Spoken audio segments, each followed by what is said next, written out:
Research Roundtable, Discussions with New Researchers, Episode 1, 2021, February 14. Research Roundtable is a segmented overview of issues faced by new researchers from their own perspective. I titled my segment Searching for Clarity because as I was working through some of these topics, I felt like I was sort of swimming through fog trying to figure out what I could see. So that's a good place to start. I really struggled with how to say these kinds of things. So I kind of had an idea of what I wanted, but I wasn't real sure how to say it. And a lot of that comes down to my research question, which I really struggled with. And even now, I still try to wrap my head around what it is I want to do, because I really feel like I know what I want to see, but I'm struggling to how to say it. And right now it kind of looks like this, virtual reality's effect on learning outcomes of an intangible topic.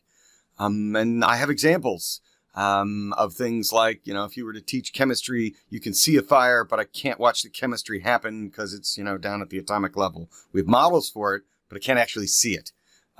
In the things that I work with, which is technology, we talk about the internet. You can see the internet. I can pick it up and use it. I can search Google. I can go to Amazon, but I can't actually see the inner workings. We actually have a word for it, the cloud. It's very confusing.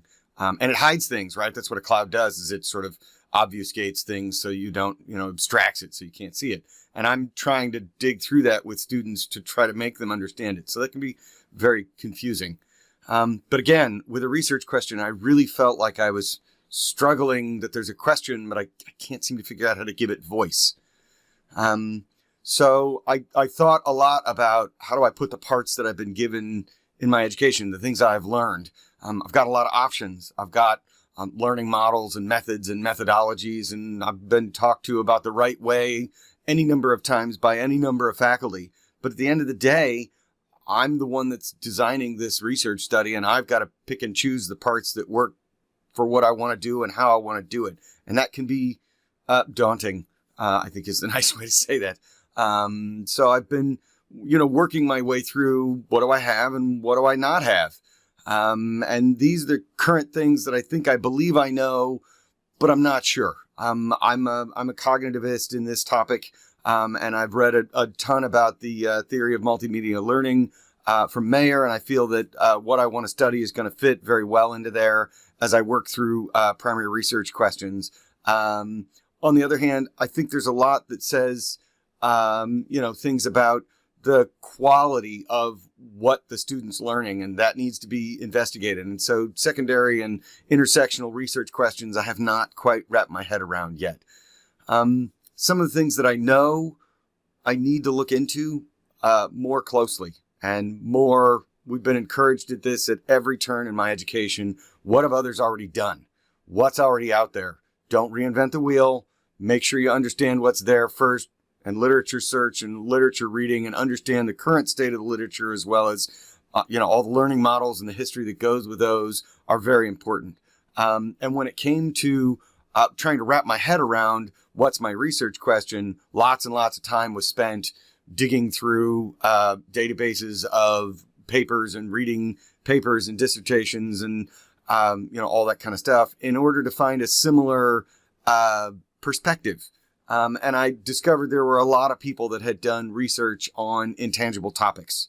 And that's not a term that came easily to me, of an intangible topic, a topic that can be demonstrated but not seen. And so I began to do more and more research in that direction as I looked at those kinds of things. As I came around to that, there were a number of things that I discovered. There were lessons that I had learned that are important to remember and understand.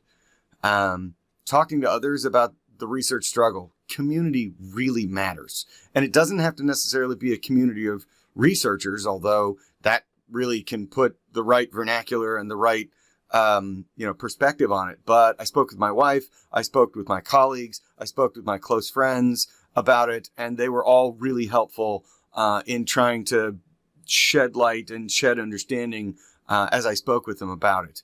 The word intangible actually became quite the point of discussion among about 4 or 5 of my friends and colleagues as we tried to nail down what is that term. And intangible is the best we've been able to come up with for an intangible topic. Community matters. Got to make sure we're not working in a vacuum. That's very important. As I worked through this, I realized that I had to break down the problem of problems. It's not a great big monolithic thing. I needed to break it down into smaller and smaller pieces.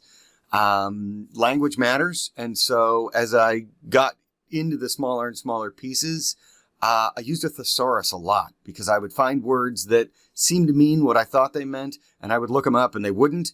And a thesaurus would lead me down a path of more clarity and more precision with what I was looking at. Well, I hope this discussion's been somewhat helpful, and I thank you for your time. Research Roundtable would like to thank you for your time.